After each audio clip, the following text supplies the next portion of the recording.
کیا یہ گناہ تمہارے گھر میں تو نہیں ہوتے؟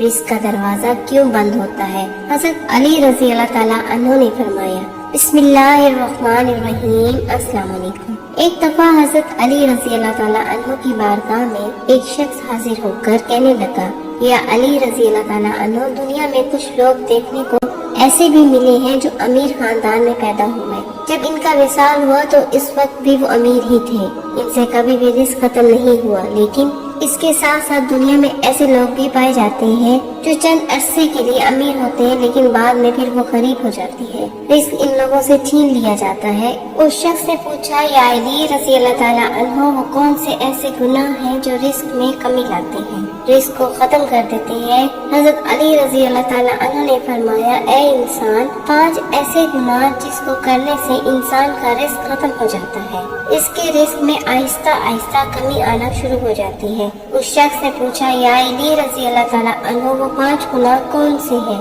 حضرت علی رضی اللہ تعالیٰ عنہ نے فرمایا کہ وہ 5 گناہ یہ ہیں۔ نمبر 1، سود کھانا۔ حضرت محمد صلی اللہ علیہ وآلہ وسلم کے پاس حضرت جبرائیل علیہ السلام اللہ تعالیٰ کا حکم لے کر پیش ہوئے۔ حضرت جبرائیل علیہ السلام نے فرمایا، اے اللہ کے نبی صلی اللہ علیہ وآلہ وسلم، جو لوگ سود کا کاروبار کرتے ہیں، سود پر چیزیں لیتے ہیں اور دیتے ہیں، ان لوگوں کو روز محشر اس طرح اٹھایا جائے گا کہ ان کے چہرے مسخ کر دیے جائیں گے۔ ایک بار حضرت اکرم صلی اللہ علیہ وآلہ وسلم لوگوں میں خطاب فرما رہے تھے کہ آپ صلی اللہ علیہ وآلہ وسلم نے فرمایا، لوگوں، تم میں سے کوئی اپنی ماں کے ساتھ زنا کرنا پسند کرتا ہے؟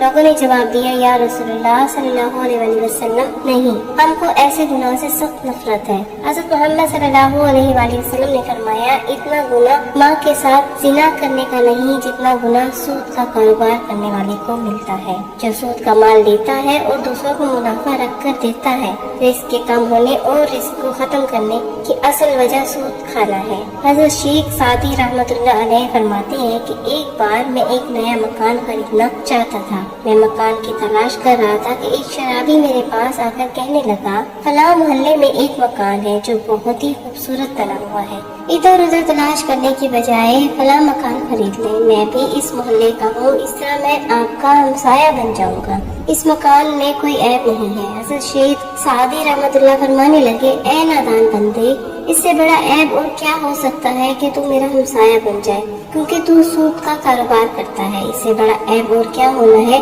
یہی تو سب سے بڑا عیب ہے کہ وہ مکان لینے سے تو میرا ہمسایہ بن جائے گا، اگر وہ مکان مجھے مفت میں بھی ملے تو میں ایسا مکان کبھی بھی نہ لوں۔ حضرت شیخ سعدی رحمۃ اللہ نے فرمایا کہ تیرے مرنے کے بعد اس مکان کی قیمت 10 گنا سے بھی زیادہ بڑھ جائے گی۔ نمبر 2، حضرت علی رضی اللہ تعالیٰ عنہ نے فرمایا کہ دوسرا سب سے بڑا گناہ یہ ہے کہ تم کسی نیک اور پرہیزگار عورت پر الزام لگاؤ، تہمت لگاؤ۔ اللہ تعالیٰ قرآن پاک میں فرماتا ہے کہ جو لوگ نیک عورتوں پر تہمت لگاتے ہیں، وہ عورت جو ہر وقت میری رحمت کی آغوش میں رہتی ہے، جس پر ہر گھڑی میری رحمت کی بارش برستی رہتی ہے، نماز ادا کرتی ہے، باپردہ ہے، متقی اور پرہیزگار ہے۔ جو لوگ ایسی عورت پر تہمت لگاتے ہیں، مجھے قسم ہے اپنی عزت کی، میں اس وقت تک ان لوگوں کو معاف نہیں کروں گا جب تک وہ نیک عورتیں ان کو معاف نہیں کریں گی جن پر انہوں نے تہمت لگائی تھی۔ جس طرح ماں اپنی اولاد کے خلاف ایک لفظ بھی سننا پسند نہیں کرتی، اسی طرح اللہ تعالیٰ بھی اپنے نیک بندوں کے خلاف ایک لفظ بھی سننا پسند نہیں کرتے۔ حضرت عیسیٰ علیہ السلام کے پاس ایک بوڑھی عورت آئی، اس نے کہا، اے عیسیٰ علیہ السلام، میرے شوہر وصال کر گئے ہیں، میں ان سے بہت محبت کیا کرتی تھی، اب ہر روز میرا شوہر میرے خواب میں آتا ہے، میرے خواب میں آ کر مجھے کہتا ہے کہ میری قبر پر آ کر میری قبر پر کھود کر دیکھو، ہر روز میرے خواب میں آ کر یہی کہتا ہے کہ ایک بار میری قبر کو کھود کر میرا چہرہ تو دیکھ لو۔ اے عیسیٰ علیہ السلام، میں بہت ہی دور سے چل کر یہ مسئلہ آپ کے پاس لے کر آئی ہوں۔ حضرت عیسیٰ علیہ السلام نے کہا کہ آؤ، میں بھی آپ کے ساتھ آپ کے شوہر کی قبر کھودنے کے لیے جاتا ہوں۔ وہ دونوں اس قبرستان پہنچ گئے جہاں اس بڑھیا کے شوہر کی قبر تھی۔ قبرستان جا کر حضرت عیسیٰ علیہ السلام نے فرمایا کہ بتاؤ تمہارے شوہر کی قبر کون سی ہے؟ بوڑھی عورت نے ہاتھ سے اشارہ کرتے ہوئے کہا کہ یہ قبر ہے۔ حضرت عیسیٰ علیہ السلام قبر پر کھڑے ہو کر اللہ تعالیٰ سے رو رو کر دعا کرتے رہے۔ دعا کرنے کے بعد حضرت عیسیٰ علیہ السلام نے فرمایا، اے قبر کے اندر سونے والے، اللہ تعالیٰ کے حکم سے کھڑا ہو جاؤ۔